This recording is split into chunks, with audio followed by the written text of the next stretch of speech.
Anyway, he was asked the question about you're usually quite good at holding on to winning positions, taking the lead, keeping hold of it. What's going wrong? And he said different players.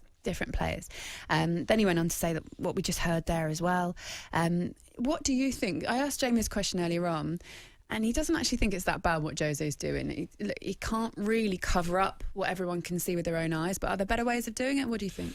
I think players nowadays, they can't take as much criticism in the media out there. But I agree with Jamie. I think he's put out a side there which is good enough to win the game, and they keep giving up goals, silly goals, and these players need to be held accountable. There's no point keep blaming Jose Mourinho. Blame the players. Sanchez for me.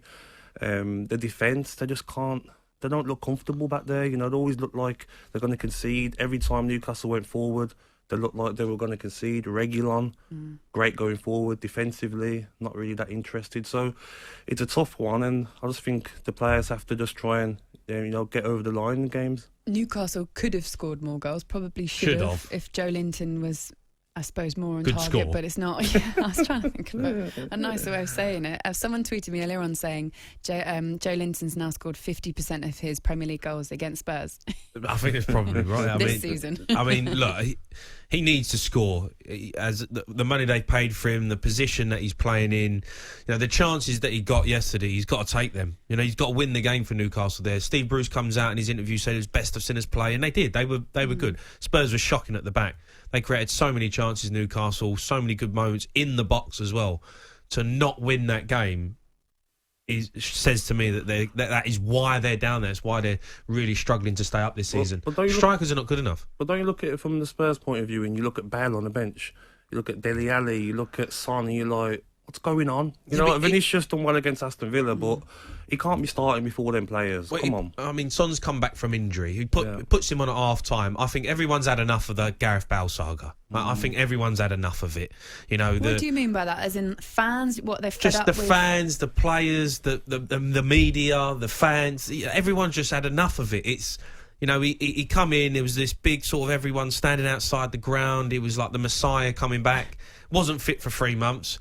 Gets fit, has a bit of a few decent games, starts playing well, then disappears in the 2 biggest games of the season against Derby, against... it's a big game.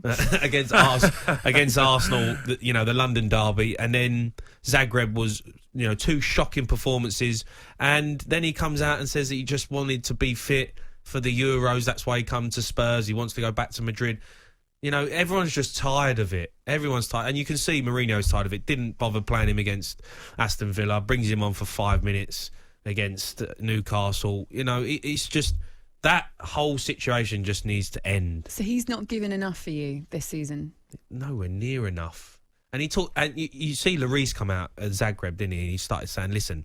things are not right in the camp. There's too many big egos, too many big people saying there's not enough people in that dressing room fighting for that Spurs shirt, fighting to play for the club. The only player who's done that this season is Harry Kane, Son as well, right? But and Tanganga, because he's come through the youth system, so he knows what it's like. The rest of them... I felt sorry for Harry Kane. The pictures after the game, I'm looking at him and he just looks like, I want to be here, I want to take Spurs to the next level, but just looking around and thinking, I can't do everything. I can't defend and score. It looks like he has to do everything to get How can result. Harry Kane take Spurs to the next level when they've got Sanchez and Rodon as their centre-halves? They've got no chance. This was always a problem at Spurs. It's been a problem for a while, that the defensive situation, even the goalkeeper not looking like he used to at all. I remember one time we were talking about him as one of the best goalkeepers of the world, a World Cup winner as well, and he's captain. So what changes at Spurs? Because Jose Mourinho coming in, you thought he would have at least shored it up a little bit defensively. You think he might win some sort of a trophy, a piece of silverware. That there's still a potential there. If he doesn't, does he need more time? Does he need more investment? Or do they need a new manager, Gabs? I don't think a new manager is the right decision. I think maybe give him a bit more investment. You look at the defence, the Doherty situation hasn't worked. He's a wing back. He's not really a right back. That hasn't worked. Aurier hasn't performed. He's been disappointing. So defensive-wise, they need more recruits. Sanchez, for me, whenever he gets the ball, you don't find a Spurs player. He'll get it and he'll lump it straight to the opposition.